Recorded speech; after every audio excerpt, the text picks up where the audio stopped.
August 9th, 1965. A man sits in front of a television camera. He is 41 years old. He is usually composed, a brilliant lawyer, a street fighter in politics. But today, he breaks down. He cannot speak. He takes a handkerchief and wipes away tears. This is Lee Kuan Yew, and he has just received the worst news of his life. His country, Singapore, has not been granted independence. It has been expelled. It has been kicked out of the Federation of Malaysia. In the history of the modern world, this moment is unique. Most nations fight for their freedom. They bleed for independence.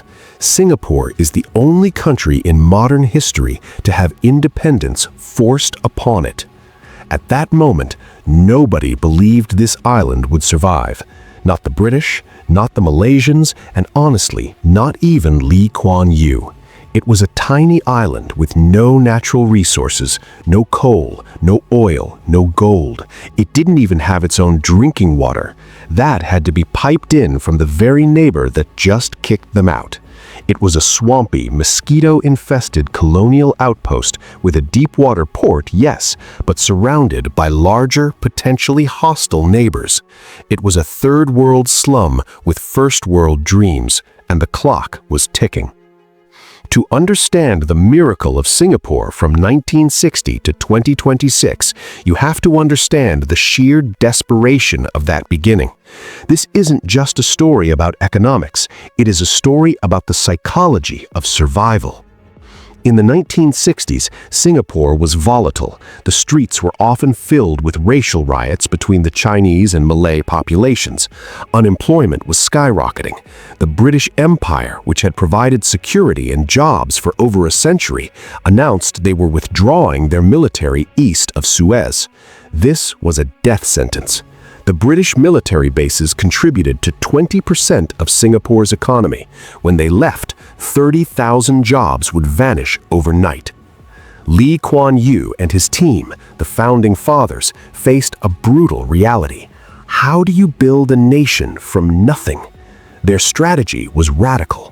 While other developing nations in the 1960s and 70s were closing their doors, becoming protectionist, and chanting anti-Western slogans, Singapore did the opposite. They leaped over their neighbors and connected directly with the developed world. They marketed Singapore as a stable base for the West.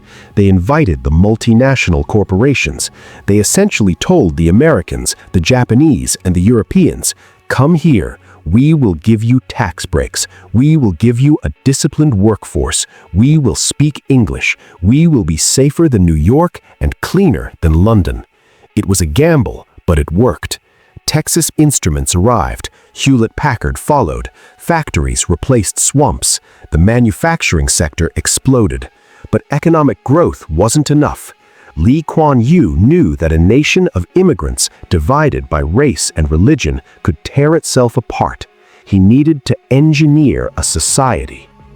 This is where the story gets controversial but historically fascinating. The government implemented policies that were unheard of. They didn't just build housing, they engineered social integration. The Housing Development Board, or HDB, built massive high-rise apartments. But here's the catch: they implemented ethnic quotas. Every block, every neighborhood had to reflect the national racial percentages. A Chinese family had to live next to a Malay family who lived next to an Indian family. It forced integration. It prevented racial ghettos from forming. It created peace through policy. They tackled corruption with a ruthlessness that shocked the region. In a part of the world where greasing palms was the norm, Singapore made corruption a high-risk, low-reward activity. They paid their civil servants market-competitive salaries to remove the temptation of bribes, and they jailed anyone, regardless of status, who crossed the line. This created trust, and in the world of global finance, trust is the most valuable currency. By the 1980s and 90s, Singapore had transformed. It was one of the Asian tigers. The skyline began to rise. Changi Airport opened in 1981, not just as a transport hub, but as a statement of intent, a declaration that this tiny dot was the center of the world. The port became the busiest in the world. They moved from making textiles to making hard drives, then to wafers, then to biotechnology and finance. But this rapid ascent came with a label. Critics called it a nanny state. They mocked the bans on chewing gum, the heavy fines for littering, the strict media controls. Lee Kuan Yew's response was unapologetic. He believed that in a developing society, order was more important than unfettered liberty. He argued that you cannot eat democracy. He traded certain civil liberties for security, prosperity, and efficiency. Whether you agree with him or not, the results were undeniable. Singapore went from a per capita GDP of around $500 in 1965 to one of the highest in the world today, surpassing its former colonizer, Great Britain. As the new millennium approached, Singapore faced a new challenge, the transition of power. Lee Kuan Yew stepped down as prime minister in 1990, but his shadow loomed large. The leadership transitioned to Goh Chok Tong and then to Lee's eldest son, Lee Hsien Loong, in 2004. The challenge for modern Singapore was to prove it wasn't just a one-man show. They survived the 1997 Asian financial crisis. They navigated the 2008 global financial crash better than most Western nations. They turned a city of concrete into a city in a garden, realizing that to attract the world's best talent, the city had to be livable, beautiful, and sustainable. They began recycling water, turning sewage into ultra-clean drinking water called N-water, solving the very existential crisis that terrified them in 1965. Then came 2015, the end of an era. Lee Kuan Yew passed away. For a week, the nation stood still. Hundreds of thousands of people stood in torrential rain to pay their respects. It was a moment of national solidification. The fear that Singapore would collapse without its founder proved unfounded. The institutions he built were stronger than the man himself. Now, as we look at the timeline from 2020 through 2026, Singapore faces a totally different landscape. The era of easy globalization is ending. The world is fracturing. The geopolitical tension between the United States and China places Singapore in an incredibly precarious position. It relies on the US for security and China for trade. It is the mouse dancing between two elephants. The leadership transition continues. Lee Hsien Loong has handed over the reins to the 4G leadership, led by Lawrence Wong.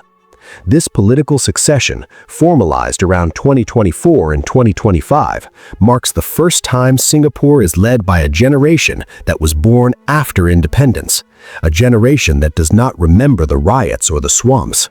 Their challenge is different. It isn't about survival anymore. It's about identity, inequality, and relevance in a digital, AI-driven world. By 2026, Singapore aims to be the Silicon Valley of Asia. It is investing billions into artificial intelligence, sustainable energy, and automated ports. The Tuas Megaport, currently under construction, will be the largest fully automated terminal in the world. They are future-proofing a country that, by all laws of nature, shouldn't even exist. From a crying leader in 1965 to a global financial fortress in 2026, the story of Singapore is a lesson in pragmatism. It teaches us that geography is not destiny. It shows that with ruthless efficiency, zero tolerance for corruption, and a clear long-term vision, a small island with no resources can punch far above its weight. It is an unlikely nation that turned its vulnerability into its greatest strength. The world is changing fast. The next 50 years will be harder than the last. But if history is any indicator, Singapore doesn't just adapt to the future, it rushes to meet it. If you found this deep dive into history fascinating, make sure to hit that subscribe button and like this video. We have more stories of nations that defied the odds coming up. Thanks for watching.